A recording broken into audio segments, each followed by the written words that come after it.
We wait, and we go live. Greetings and salutations, viewers and listeners. Welcome to episode 109 of Word Ninjas Live. I am your regular host, Charles, coming to you tonight with our co-hosts, Will. Hello. Justin. Hello. And Calvin. Hello. I was trying to come up with something witty. I couldn't. I can't really. I've been having trouble coming up with much of anything this week. That's what this weekend is for. We can refresh our creative juices. Something to that extent. Preferably in a PG-13 manner, though. No promises. Alright, tonight we are coming to you with, oh, that's not my show notes, that's a map. Where are my show notes? There are my show notes. Coming to you tonight with a talkie point about formatting. Because not everyone necessarily writes non-fiction novels. Or fiction novels. Or both. I don't know. Let's see. What resources are there for content formatting? And what formatting have you used in your creative works? Primarily, we're talking about novels, scripts, screenplays, poems, mostly literary works, but we can adapt it as necessary, as can our viewers and listeners for their respective creative endeavors. This was a question brought up a good while ago now. It was in the queue, but mainly trying to focus on what sort of software is out there for formatting novels, or formatting a script, or basically what formats are expected for certain literary endeavors. I know we kind of broke it down primarily into novel-length pieces, poetry, and then scripts. Those seem to be the three primary ways you can break stuff down, and novels can be changed into different lengths, from novel to novelette to short story to flash fiction, and everything in between. But scripts can also count for TV, movie, stage, video game, because, hey, that's a thing, and even we're working on that. Manga, because that's also a thing some of us are working on, and there are scripts involved. And anything else that we come up with. Now, most people who are going to be working on these, chances are going to be using hardware of some sort, usually a computer or laptop, maybe a tablet or phone, depending on where you need to be working on this. But the main stuff that I tend to use is Microsoft Office, just because it's so prevalent and the file formats are so widely used across the industry. Yes, there are free software options out there, like I want to say OpenOffice. There's others that I'm blanking on now, even though I've used them, that you can transfer into Microsoft Word template or file formats. And then there's stuff like Text Wrangler or Notepad++, just for basic text writing, but still you're going to want to format it into something a little more widely used and acknowledged at some point. If you're sharing it across multiple people, like, hey, what we do, Google Docs is your friend. Stuff like Evernote is hit or miss depending on how active multiple people need to be in regards to editing at the same time. We've learned that the hard way. And those are the main ones that came to the top of my head. I'm curious if anyone else has others they would like to toss in regards to like what software they would use for writing a novel or formatting a novel or lengthy piece, as it were. Or am I just going to get silent stares? I've mostly been using Google Docs to do all my writing in lately. I don't really have any super fancy formatting that I use for it. Standard half-inch indents, single space, uh, inch borders on the side. Everything in Comic Sans. Oh God, no. I think Roommate is in Times New Roman, but I think Google Docs defaults to Arial. So if I start something new, it'll be in Arial, but I started writing Roommate in Microsoft Word, which defaulted, I don't know if it still does, but it used to default to Times New Roman. And then when I imported it over, it kept that formatting. But other than that, I'm not super fancy with the formatting, so long as it's readable. The biggest challenge I usually have is when is it appropriate to do a paragraph break? How do you delineate between scenes or chapters or sections? Or do you? Depends on how much time passes. If there's a scene transition to a new location with new people, or a significant time change of multiple hours or days or weeks, I'll usually put a line break through the page. There's kind of a lot of novels have them. There's some kind of weird line break right in the middle of the page that just differentiates, hey, stuff happens here, but it was boring, so I didn't write it. And the chapters, that's a good question. When do you end a chapter? I think we talked about that in a previous episode a long time ago. Yeah, I think that was more in regards to the plot and style rather than pure formatting. Forget Yeah. which episode, though. But I know, at least for what I'm working on now at work, because I'm formatting a book, but that is nonfiction, I have to be very clear when chapters start and end, so consistency has been an interesting factor, because one thing why Google Docs is actually your friend in many endeavors is it tends to strip a lot of funky formatting I've noticed from Microsoft Word. If a lot of people are using Microsoft Word for different articles or sections and you copy and paste them all together, stripping that hidden code is nigh impossible. Mm. Even if you copy the text into a basic word editor like Text Wrangler or Notepad++, and then paste it back in, that code still exists. I don't understand how it still survives, but it does. And it's an adventure fixing it. But Have you I know, tried you? I'm sorry. Have you tried using just straight Notepad instead of Notepad++ to strip out formatting? no. Try that. Notepad is your friend. Straight up regular vanilla Notepad is your friend. There's also a hotkey that you hold when you hit Control V that pastes just the plain text and removes formatting. So you don't need to go back and forth between Notepad and something else. You'd have to look up what it is, but it's like Control Shift V or Control Alt V. One of those will strip all the formatting out. Yeah, something like that. I tend to forget about that, though. And it only happens when I need to do bulleting or numbering lists that the formatting just goes insane. But I know for intricate books like that, where it's not necessarily all story, formatting is very important because I have to have specific font size for chapter titles and then section titles and just highlights and call out sections. So it's interesting to see how all that works.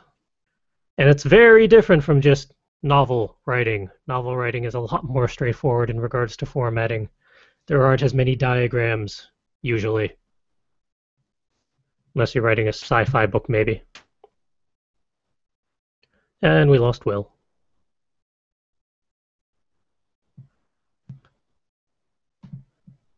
But yeah, there's a lot of different software options out there, but depending on what sort of novel you're writing, or short story, or flash fiction, or depending on the length, or regardless of the length, I should say, formatting is important because it helps you better scan through what you're writing to figure out where transitions are going to be, where chapter breaks are going to be, if there's going to be a time shift or a point of view shift. It's useful to delineate that somehow in a clear manner, so when you're editing it and when others are reading it, it's a little easier to parse. And I know if you're doing scripts, the main software that I've seen a lot of other writers used is primarily Final Draft, which has a minimal to medium learning curve from what I've heard.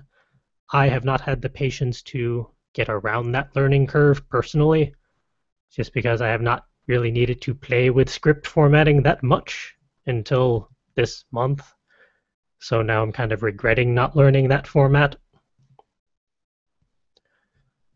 But I know there's also other software out there for script formatting.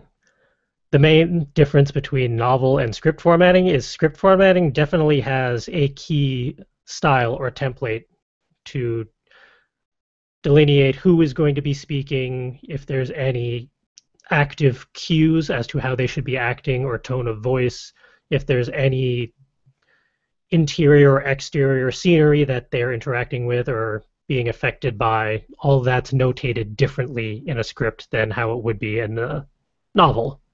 It's definitely a lot more bare bones, which is useful and makes a point for scripts because you don't really need back-end descriptions because it's all going to be shown visually. So it takes a slightly different mindset.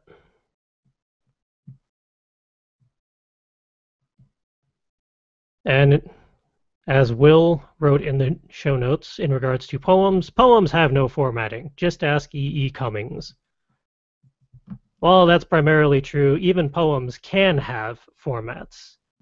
Free flow poems, yes, have no format. They can be however you want it to be. It can be one word per line. It can be a jumble. It can be a giant block of text. It can be anything in between. But there are various formats like sonnets, haiku, which is one of my favorites, although I don't have the patience for it, or the skill. And then you can rhyme the poem, you cannot rhyme the poem. There's various rhyming schemes. Most of them are more traditional in style than what most modern poets use nowadays. I have fallen far out of the poet realm since college. I used to actually read a fair amount of them, but now I'm very out of touch. So I can't really speak much as to what modern poetic style may be. And I have rambled on long enough, hoping that Will might be able to pop on. So while we hopefully wait for him to return, does anyone else have their own commentary to add to this talky point? Or shall I continue monologuing awkwardly? I probably haven't written enough to justify me even being a part of this conversation, but what I can say what I can say is that I use basically one piece of software to do everything when it comes to writing, as long as it's not like website design and stuff like that. And that's just Scrivener. I've been using that since I got it 50% off after winning a Nano one year, and haven't gone back. I haven't formatted for publication using it. Supposedly it's okay, but it could be better. And for like reports and technical documents, I do most of it in Office, and then I make my own formatting header section, so I can choose which headers I want at which times, and then they sync up nicely with everything else. And then I'm trying to remember what's the piece of software that everyone uses to make smaller reports that has lots of charts and graphs. It's a programming language. Anyone know what I'm talking about? No, when it comes to reports, I'm usually stuck with PowerPoint. I can't remember. People that are listening are screaming right now because they all know what I'm talking about. And I don't remember. If it occurs to me, I'll pop in. UML? No, that might be the base language, but it's called something specific. Well, I'll come up with it. yeah, you can look that up, but in the meantime, we actually have a viewer question that we can tack on to this discussion of what is the right and wrong way to transition between scenes. I would say, unfortunately, it's not an easy yes, like one-line answer for the question, but depends on the scene and just what the two connecting scenes are trying to convey. If there is a clear breaking point via time, that helps figure out, okay, there's a 5-hour time skip, I should find a way to transition here. Or if the main character of the scene has accomplished what they have meant to accomplish, or have been delayed in accomplishing what they want to accomplish, and they won't be able to properly accomplish it until later, that might be a good spot to transition between scenes. If you're switching locations, even if it's from like inside the house to outside, that can be a shift in scenes depending on how well they merge together. It's also partially just your own personal style, depending on how long you want your scenes to go and how you want them to flow back and forth. If your geography or time is all over the place, like there's a lot of time gaps or a lot of different locations, chances are your scenes are going to be relatively short as you keep moving from time and or place.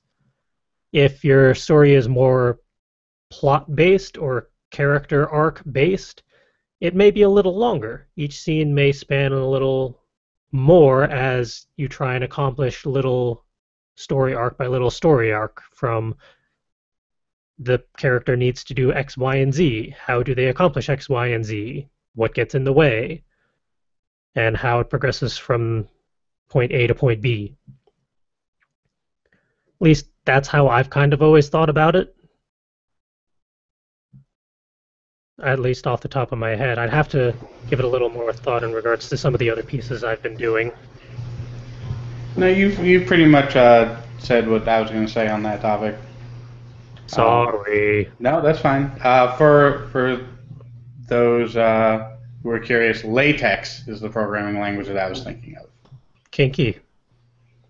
If you spell it with a capital T and a capital X, you should be okay.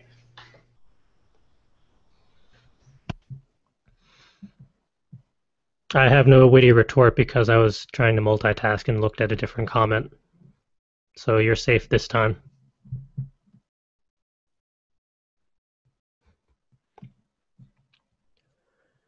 I get the impression that we're not getting Will back, which is a shame.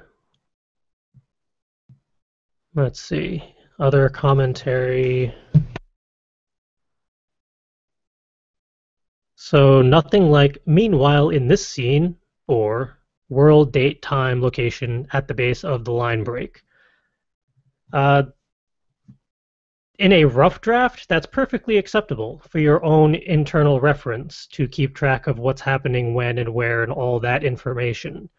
In regards to a final draft or an ongoing draft that may be read by beta readers, you're going to want to integrate that type of information into the scene itself. And you're going to want to find something a little smoother in regards to a transition between meanwhile, back at the headquarters, blah de blah.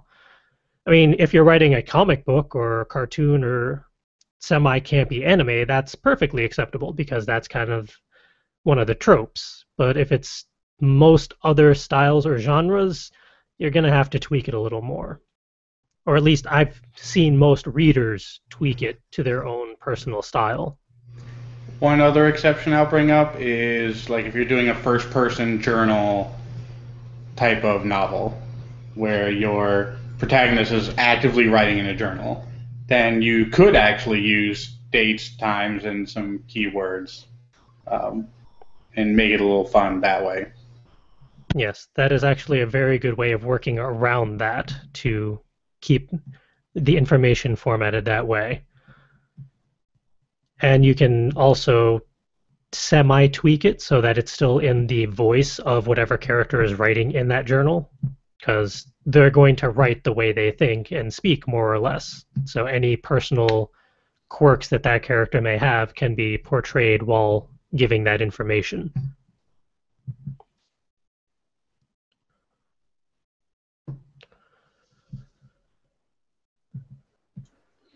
What about in the event that you have like multiple primary characters that are going through like different things at the same time? Like I think like you can have like contrasting scenes that way as long as you have a scene that eventually ties everything together. So would all of those characters be doing things simultaneously in the same geographic location, or different locations just at the same time? And we'd be bouncing back and forth. It would be kind of open-ended. Like there, you could have characters in separate locations doing things at the same time. Characters in the same location, like similar location at different like before or after. It all kind of depends on like kind of what you're going for as the story begins to progress. As long as you can tie everything together. Hmm. Right, I think tying it together is the important part, because you could have something like there's a caper going down, and you've got one guy on the roof and one guy on the ground, and you could write the story as in Jason walked through the front door an hour before Maria had radioed him on the roof, or after, whatever. But you could bounce it back and forth that way. Having a clock running that is important to the story. If the clock running is not really important, then I would probably recommend trying not have your characters doing the same thing or doing different things at the same time in different locations. You'd be surprised how often travel lengthens the time it takes for a character to do something. You may have the next thing this character is going to do, and then the next thing this other character is going to do are the next things. They don't actually have to happen on the same day, unless it's vitally important to your story that does happen. One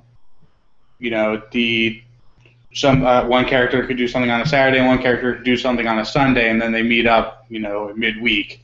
That's perfectly fine too. They don't necessarily have to be on the same day, both doing it on Saturday. And that kind of cleans the timeline a little bit and allows sort of zigzagging between the two timelines, but no backtracking.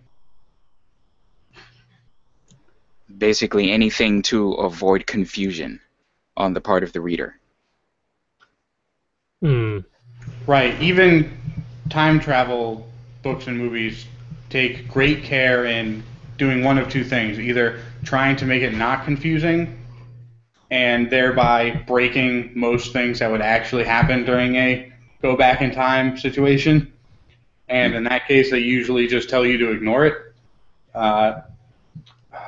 What was the time traveling movie with Bruce Willis and Joseph Gordon-Levitt? Looper. They did a great job where Joseph Gordon-Levitt's like talking to Bruce Willis and going, "Dude, I don't understand any of this time travel stuff." And then Bruce Willis was like, "Who cares?" And then they moved on to another scene. And I was like, "Oh, they're telling that to the watcher that it doesn't matter and it doesn't make sense. So just keep going with the flow and don't think about it too hard." That's actually very clever, the way they did that. Yeah, there's going to be inevitable paradoxes, and you as the watcher have to just have suspension of disbelief that won't happen. Much like, superhero movies, you think of them, there's some suspension of disbelief there. And time travel movies do have to have established rules, and those rules will usually be kept throughout the whole story. But things involving paradoxes are usually broken because it's very hard to deal with that kind of thing, especially when you have like a primer situation. I don't know if anyone's seen that movie, but that has a lot of duplicates going. So at one point, they brought a time machine into a second time machine, and Because that that always works complicated well. that complicated things greatly. And supposedly it all checks out, but I looked at the timeline map and it is exhausting. And so it's best not to really worry too much about that.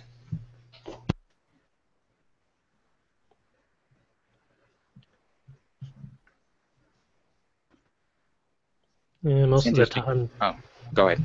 most of the time travel stuff that I'm familiar with is Doctor Who or Bill and Ted. And a lot of the go back in time and, make sure you don't see yourself because then bad things happen. Bad things actually wouldn't happen. You would create, or you would be a part of a separate timeline where that thing was allowed to happen, but it makes the writing very confusing and it sort of breaks canon with the original storyline. So the whole, oh, you can't see yourself when you go back in time. CJ, if you go back in time, you can definitely go check yourself out, and nothing really that bad will happen because you won't even be in that timeline anymore. Because in our current timeline, you don't exist as a duplicate in the past.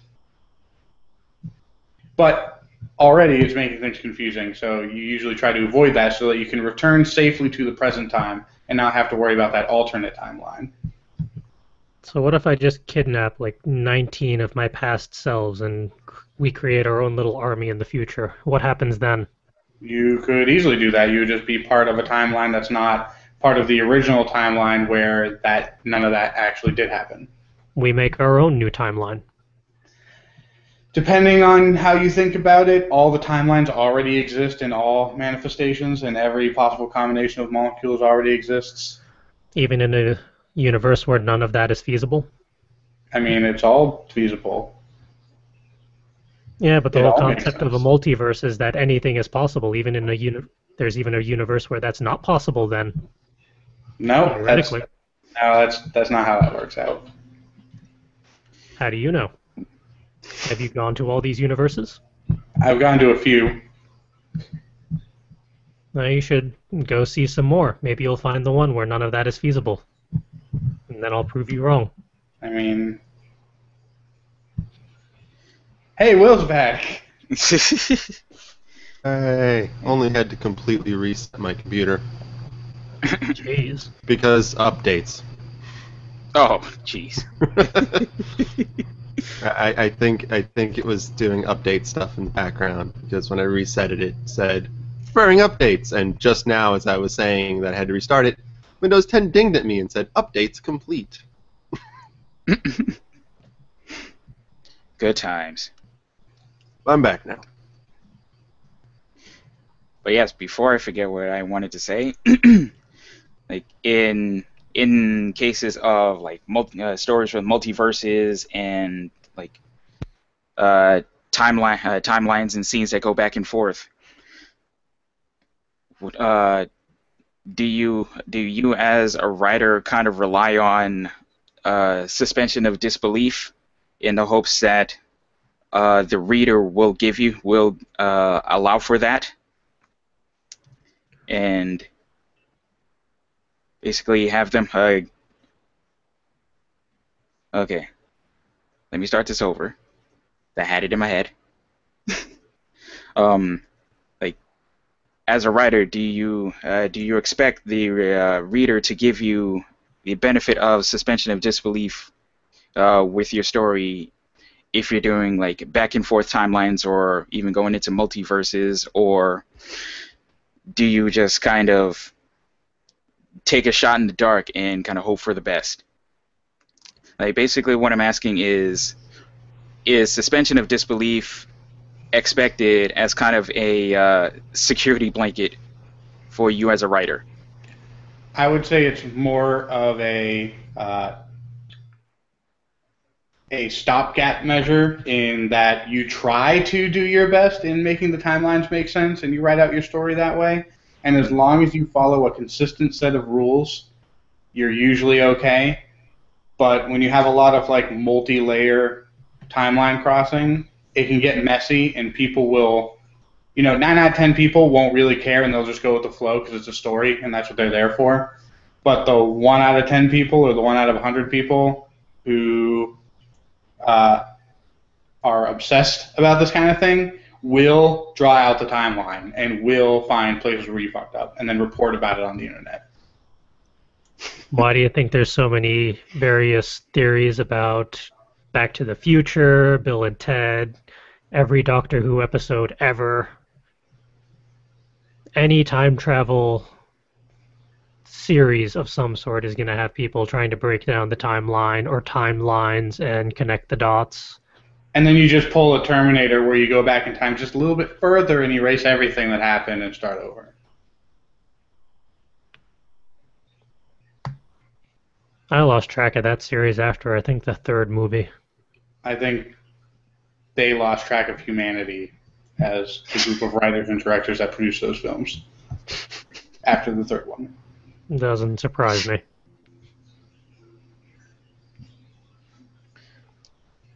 So it feels like you basically have two schools of thought. You have suspension of disbelief and, for lack of a better term, suspension of disbelief.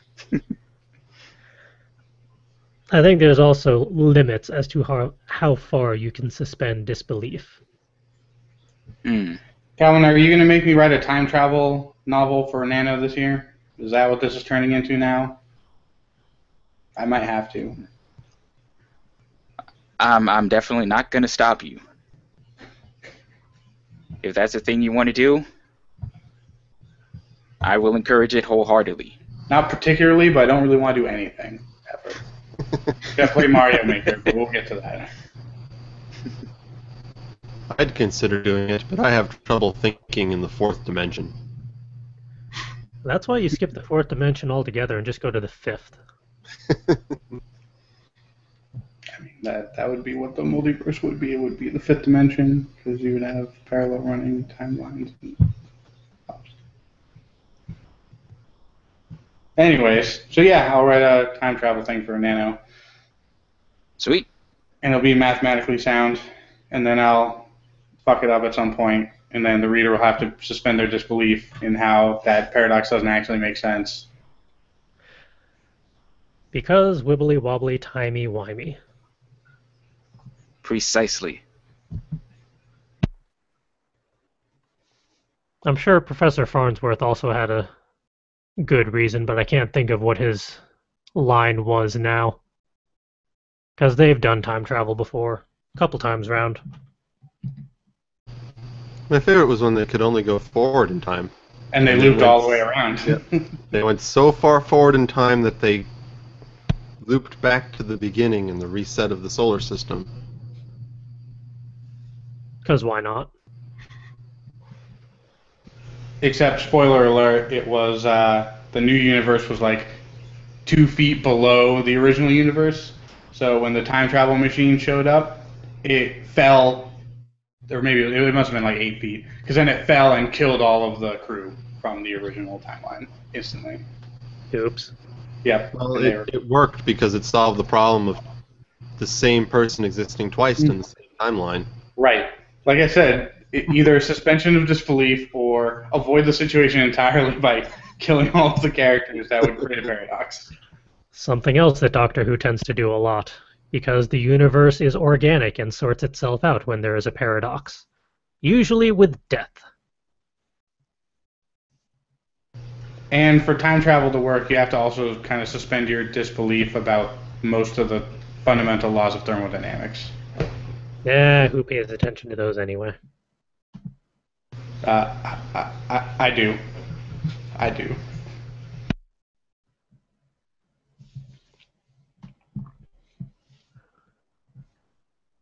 All right, I think we've covered this topic at least as well as we're going to be able to tonight without a little bit of a deeper dive on some of the things we've wandered off onto.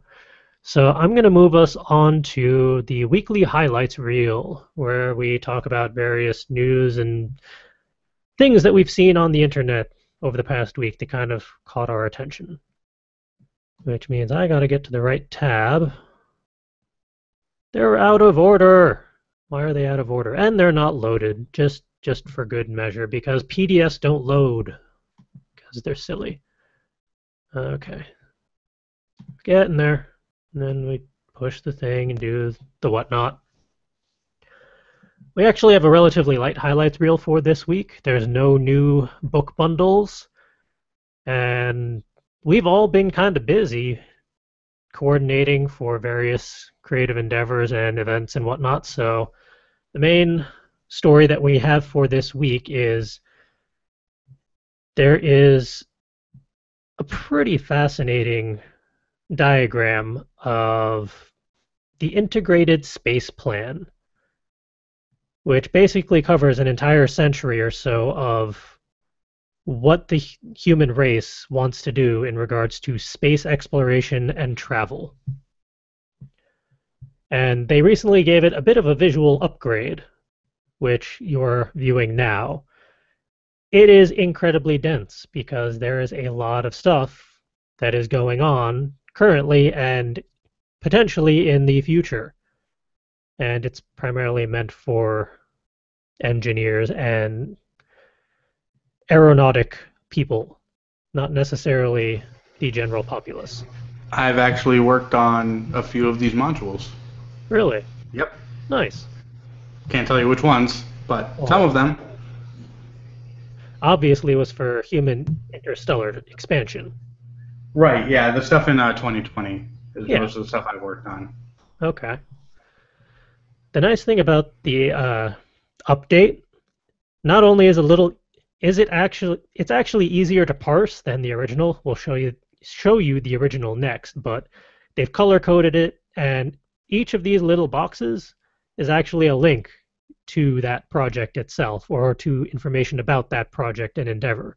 So if you're really curious about this, you can really do some deep dive learning in regards to some of these.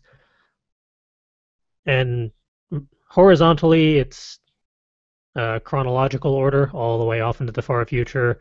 Vertically, you got propulsion systems, interplanetary expansion, robotic exploration, which I always find fascinating, even though I can never understand most of it. Regular research and development and emerging technologies, which is interesting / scary sometimes, depending on just what they're putting together and putting out. There's critical path support elements, which are a lot of stuff. That's this column and this one. Down the middle are the critical path endeavors, primarily International Space Station, an upgraded space station, various establishments on the moon and Mars and beyond. You also get just general infrastructure and transport from Earth to orbit in beyond. Now, if you think this one's a little tricky to parse and read through and look at all the stuff that's in there, the original one was created in 1989. This one I cannot really read. This one is very hard to look at. It makes me cringe. And I don't know how people can track every little arrow to figure out just what is related to what. So it's nice that they're giving it a bit of an upgrade and kind of tying it into the digital era so that you can actually look at every single little project that's going on, and I'm sure it'll be easier to update going forward as well. But I don't know, this one fascinates me. I like seeing this stuff and to a degree learning about it, because there's a pretty decent learning curve on some of these endeavors. I don't know about the rest of you, but I did a count, and I've worked directly with about 15% of what's in the transport column. no, I can't read that one right now. All right, so transport column, presumably up to relatively current timeline or near future. Yeah, near future. There's some stuff there. Not necessarily stuff in 2070. There's stuff that I will definitely be working on when that time comes around, because I worked on some of the earlier stuff. There's some stuff that gets repeated, like there's a first flight of something, and then there's a supported flight. So anything after that, I would probably end up working on directly. Cool. So this is kind of neat to kind of see the big picture. It's very rare that I see the big picture. Usually I'm working on like a valve or something and not anything very important or big picture. Still counts for something. Yep, that oxygen and hydrogen need to get to the right place at the right ratios at the right time without exploding. And that's what I do. Or else you'll set the schedule back by decades. Oh, don't worry, the schedule's already been set back by decades. You see a design and then you analyze it and you're like, oh, this will be bad. And then they have to go and fix it before they can actually launch it in space. And I would think this is also kind of an interesting resource for the sci-fi space opera writers out there that might want to do a space opera that's more near future, even if it's 100 years in the future. Damn it, that's what I was going to do for Nando this year. Not to do a time travel thing. Ugh. Into the near future. Yes, time travel into the near future. One of the, not to derail you too much, but real quick, one of the writing one-liners I got super inspired by, one of the ones I wrote, obviously. And I wanted to write a whole novel around it because it was very near future type stuff where you can kind of see the future being actively built, but it takes so long that in your current generation you can basically see the generational shit being built in front of you, but you'll never be able to get on it because you'll be dead long before it's finished. And sort of how that generation of people are going to deal with it. I thought that would be a fun story. And maybe I could use this as sort of a timeline guide. All right. Doing the math, realistically, I'm probably going to survive until about the 2060s or so, especially the way I live my life. It's kind of interesting to see just how much they potentially plan on accomplishing within a lifetime that I can actually appreciate it and see it as.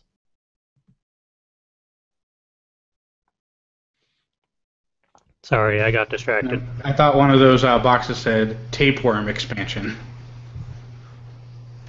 I think that's one of the more secret projects they're working on. Yeah, it's on the far right, just off screen. Not sure they'd necessarily put that on the main timeline. It's one of the alternate timelines for the multiverse. And the links to both of these are in the show notes for episode 109 for Wood Ninjas Live over on fcwriters.com, because speaking out all the links for these is a little funky, but you can also just go to integratedspaceanalytics.com because they have all sorts of fascinating stuff in regards to space travel and whatnot. And the original one is also on integratedspaceanalytics.com, so you can see both the old and the new there.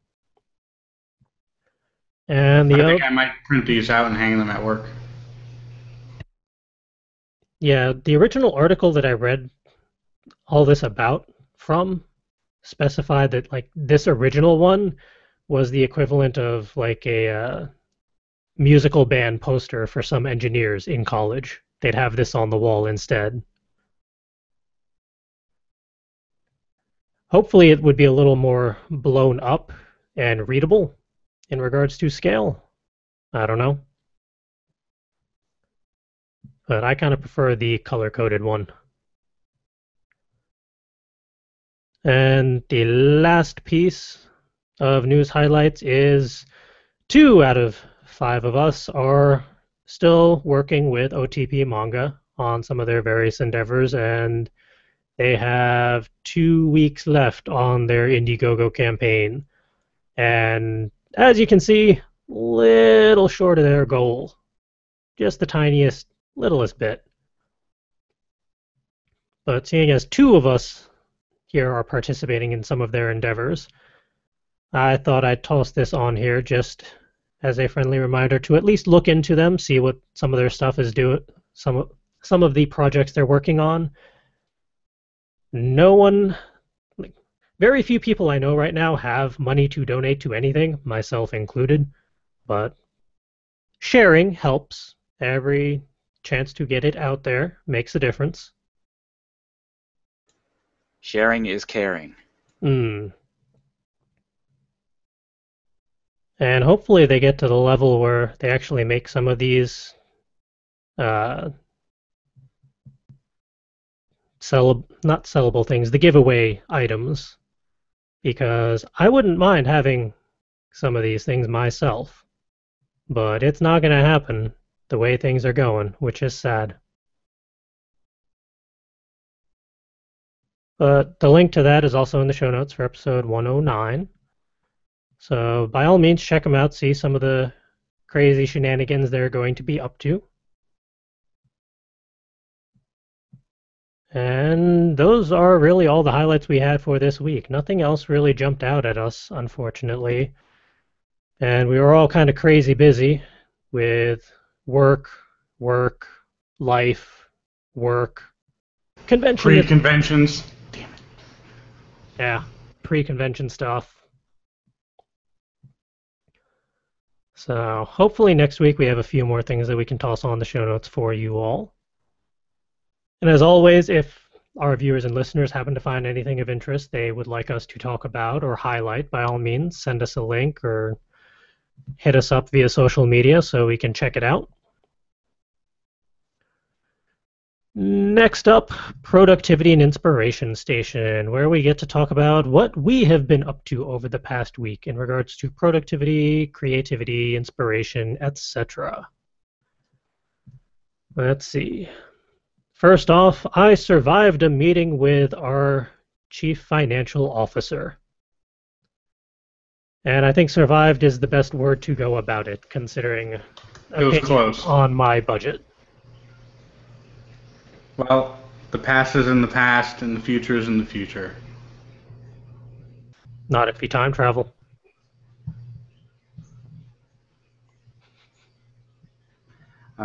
If you bring too much money into the past, you'll actually crash the markets, and the dollar will be worth even less than what it would be if you were actually just there. So don't do that. Fine. And if it has a future date on it, then you will go to jail for fraud. So be careful. And also, if there's $2 bills with the same identification number on it, you are in trouble. Do not bring money into the past. What about coins? I don't know if coins have a... I don't think coins have a serial number, so that should be okay. Or at least harder to differentiate. Yes. Although bringing future coins into the past is kind of stupid. It would be better to bring past coins into the future because past coins have higher metal or higher silver content and stuff like that than current ones. So and they would actually worth be more valuable. Collectors. Yeah. Go back 100 years and get all the pennies you can.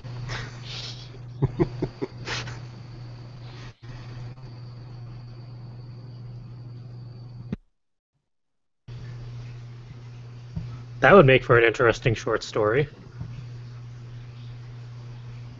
A time-traveling bank heist where all you get is just spare change from the past. You just get rolls and rolls of wheatback pennies.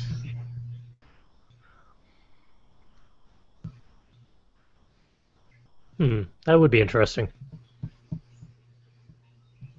But anyway, other stuff that I've been up to, all of the editing. So much editing and formatting. There's a book at work. There's a manga script that I'm reviewing. There's 2 game scripts that we're playing with that I'm trying to poke at when I get a free second or two. Theoretically, I have my own books that I need to poke at, but I have not. Plenty of editing to do. And also video editing. I didn't even think of that when I wrote that down, but I've been trying to edit some of our older episodes and interviews for certain other endeavors and trying to pull out sound clips for animated shorts and stuff like that. Mainly just of Justin freaking out or getting angry at me. For no reason whatsoever. Completely unjustified. there were things we had to skip until the end so that my boiling rage didn't leak out. Sadly, none of that was recorded over the weekend. It might be for the best. But because of last weekend's meeting, I have also set my own personal budget and financial schedule for the rest of the year so that I can kind of accomplish and pull off some of the crazy, ridiculous things that we're trying to do for next year. Some for this, some for myself. But it's actually very nice to actually have a game plan now for the next 3 or 4 months and kind of see how that may work out. And since Will is still here, hey, what have you been up to this past week? I'm still here. Yay. Over the past week, I finished the rough draft and completely typed up the next chapter for Roommate. All I have to do now is all of the editing for it. Probably after this weekend. So next week. Best to do it for next week. I also discovered I had a lot more recorded Bioshock 2 than I thought, which is good because I have to do the next week's episode before Friday. I won't be able to do it this weekend. It was nice to have a lot of extra footage on hand. And other than that, the this month's Not Suitable for Word Ninjas is up. Word Ninjas podcast is up. There's even a link for it in our show notes, where we all talk about wonderful things from our childhoods and try to figure out what CJ has missed out on. You all talk about wonderful things from your childhood. I just keep on saying no. It really does. That's mostly what it was. Hey guys, remember all this? Everyone, yes. CJ, no. No. That's just my entire track. Just no. No. Actually, a lot of it was, what the hell is that? Yeah, there was that too. CJ, you ever have a slush puppy? What the hell is that? You've never had a slush puppy? Seriously, what the hell is that?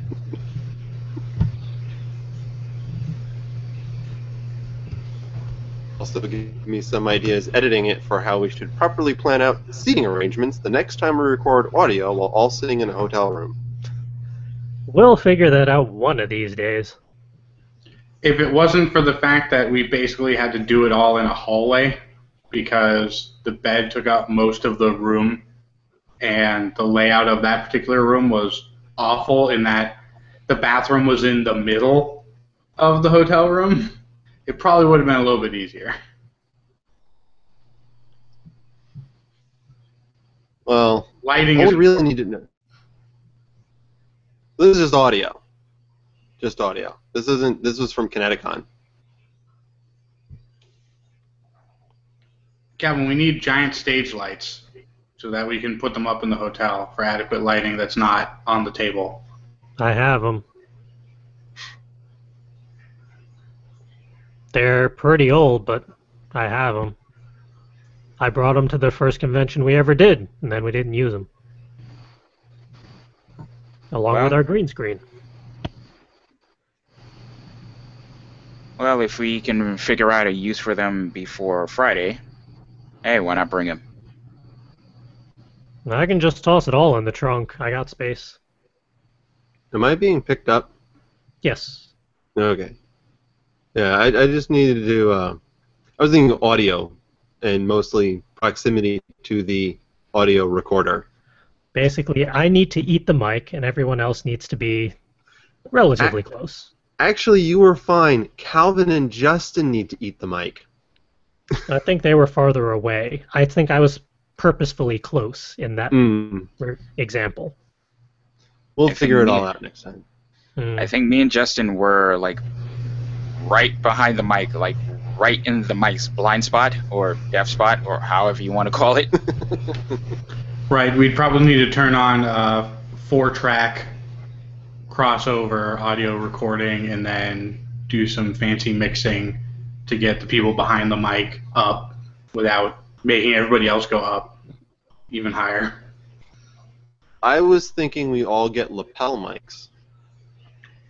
Lapel mics are very dangerous. If you move at all, it will pick up your shirt rustling.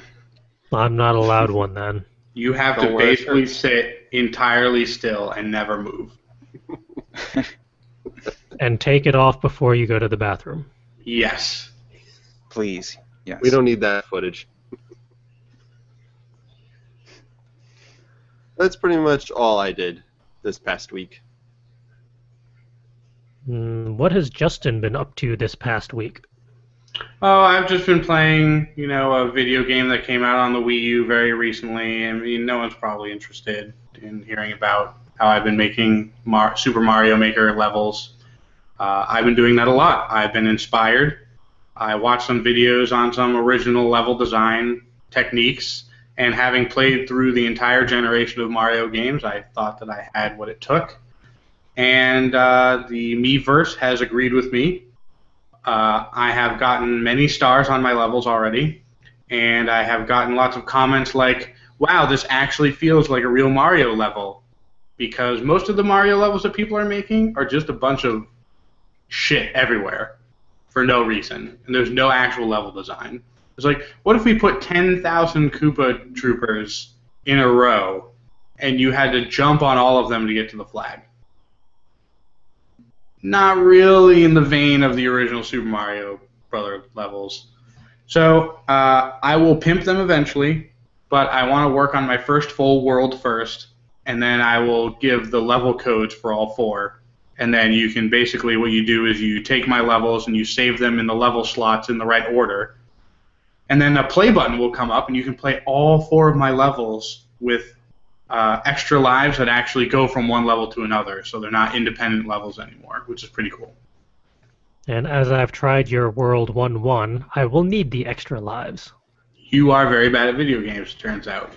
Especially old school platformers, where the physics are a little bit different. Says the one who also had trouble with the 100 Mario challenge. That level is stupid. And I did after you left, by the way. Okay. But it was stupid. Yes. Some of those were just complicated for the sake of being complicated. Right. Although now I want to see players like JonTron or some of the other ones out there try those levels, see how they fare. You probably won't. Nintendo is not Let's Play friendly. Yeah, which is a shame. But hopefully they at least try them themselves, even if they don't record it. Because I feel they would appreciate it. Or get enraged by it. In other news, I have set up my own personal Academy of Excellence. I have a long road ahead of me for the next 2 years, and I will be very, very, very busy. I probably won't have time to make Super Mario Maker levels for very much longer, based on the rigorous, painful schedule that I set myself up for. And it's all voluntary, and there's no actual deadline. But I'm sure as hell going to try, and I set up basically the entire schedule and curriculum in Asana so that I would get reminders about deadlines and due dates constantly. So yeah, we'll see if I keep going with that. Again, the aforementioned meeting with CJ. We talked about business stuff and financial stuff. There will be more of that on the horizon another time. And I also found out today, I was looking, I got a call from the secretary at work, and she's like, oh wow, you really went over the amount of hours you're supposed to take on this project. And I'm like, what? I've only worked 3 days on it. So I didn't think anything of it, and then I just kept getting hounded. And I'm like, I haven't done anything. So I go look up the project that I'm working on, and the project that I'm working on has not been authorized. And I've been putting those hours against a project that was long since completed. Oops. And I did this not, it was more of a managerial screw up where somebody was told to work on it because we didn't have a whole lot else to do. And then it turned out we got really busy again, and I still worked on this thing, and somebody else worked on it. And it's all totally worthless because we were never turned on to do it, and our customer's not interested. Lovely. So if in the future they are interested and they want, then we will do a whole bunch of work and make lots of money off that job because it's already done.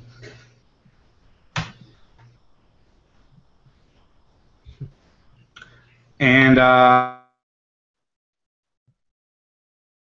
And he disappeared mid-word. And he's gone. Not the only one. I'm gonna guess he hit the wrong button. And now he hit the right button. And now he's back. I hit the wrong button. But anyways, I was just going to make a joke that the other thing I've been doing was Mario Maker, but now that joke is dead because I signed off by accident. In that case, onwards to Calvin. What have you been up to this past week? I had the hardest time trying to figure out what I did this week because I have been unable to brain for some reason. But two things I do remember that I did was I took the 5-hour driving course that I need to sign up for the road test to try to get my license. So that's a thing that I did. That was pretty cool. Nice. And the other thing that I remember doing is, holy crap, I went to the gym. What? I made it to the gym. And now everything below my chest hurts. Really bad. Walking was a fun time today. Even though I had a very delayed reaction from my body. I went to the gym on Tuesday. I felt no soreness yesterday. But the soreness hit right when I was getting ready to leave for work this morning. And has lasted the entire day. Well, that's not fair. But no pain, no gain, or whatever that stupid phrase is, or however you say it.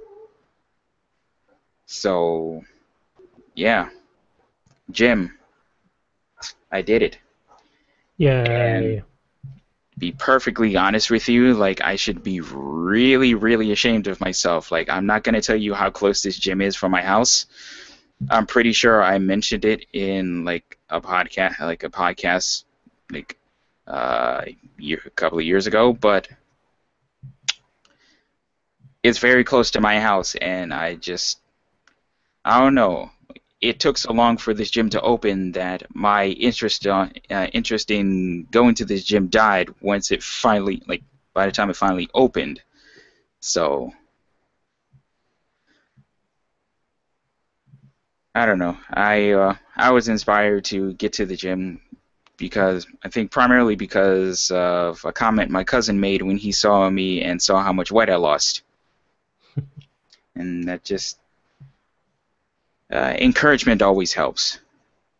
So I decided to just get off my butt, stop with all the coding that I've been doing lately, and just take some time and go to the gym. And it was definitely worth it, even though everything hurts right now. And it's going to make for very interesting times if I don't stop hurting by the time I leave for Hartford.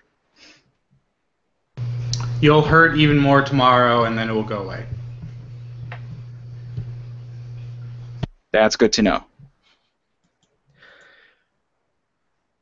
And then you'll hurt for entirely different reasons because convention.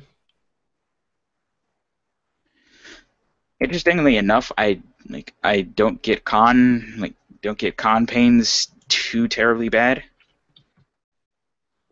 but just get con tiredness generally. I think we all get that. Conventions are exhausting. Very much so. Eesh. But yeah, that's been my week, at least what I can remember of it. And speaking of conventions, there's one this weekend. We are all going to Hartford Comic Con in Hartford, Connecticut. We will be exhibitors there, which is why we are not on the main website, because exhibitors are not displayed. But if you go to the maps page, you will find us under table W1, which is off in the middle area and then off to the side in a semi-corner next to some doors of some sort. So if you are able to attend, look for the table that has a typewriter and little ninja cubes staring at you judgingly to be creative, and you'll find us. All 5 of us will be there as well. And we have a press badge, so there will be recorded shenanigans. And that is also the last convention we are scheduled for this year. If you want to check us out next year, we're already confirmed for Euraminicon and Kineticon. Euraminicon is January in Meriden, Connecticut. Kineticon is July in Hartford, Connecticut for next year. And we have 2 or 3 more that are far enough on the horizon that we can't really confirm anything about yet, and probably not for several months. But as always, once we get anything new in regards to information, we'll toss it up there for everyone to know about. So if you want to meet us in person, that's your best bet. And with that, hey, it's a show. That's all we got. As always, if we have entertained you in any way, shape, or form over the last hour or so, kind of a short episode, check us out on YouTube, where we have the entire backlog of episodes, all 108 previous episodes, except for one that YouTube ate, and we can never get back, which is sad. We also have our full series of Game Break Let's Play episodes, all sorts of convention and event shenanigans, and a few other videos of stuff we get up to. Check them out. Watch them, comment, thumbs up, give us ideas for other shenanigans we can get up to.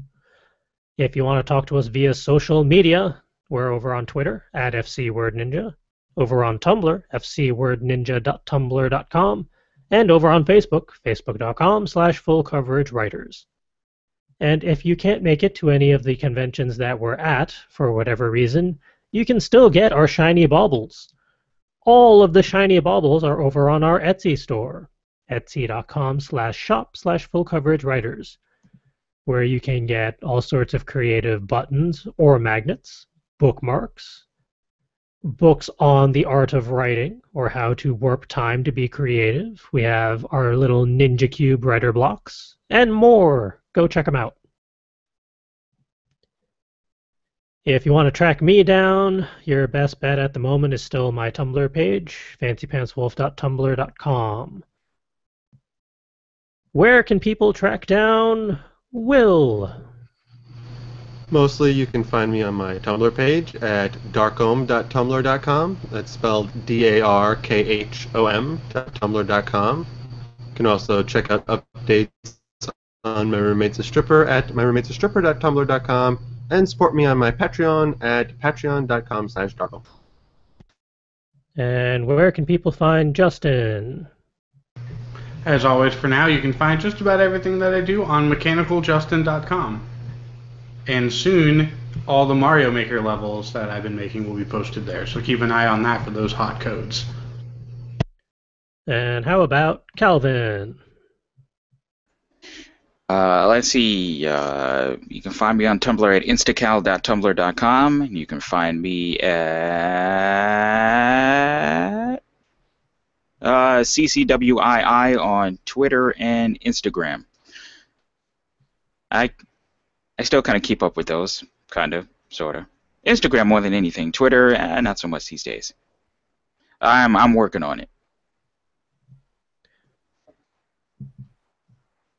Yeah, I keep forgetting that we need to create a collective Instagram account, but all the stuff that I tend to photograph in regards to conventions and stuff just get tossed onto mine. So if you want to see convention shenanigans and other shenanigans that I get up to, Silverwolf85 for Instagram. Because I know for Kineticon and Inconceivable, I was trying to be diligent about that. And all the other various links for all of us are in the About Us page over on fcwriters.com if you want to track us down via one of the less used methods, by all means. And with that, that's a show. Thank you all for joining us for episode 109 of Word Ninjas Live. Tune in next week for episode 110, where we'll be doing a review of Hartford Comic Con. And who knows what else we'll be getting up to, because we don't really have a backlog of talkie points anymore. We've talked through them all. So if there's something you would like us to talk about, or look into, or do a deeper dive on, let us know. Send us an email. Hit us up on social media. Give us questions. Make us think. But until then, go be creative. Go have some fun. Go to a convention. And we'll see you all next week.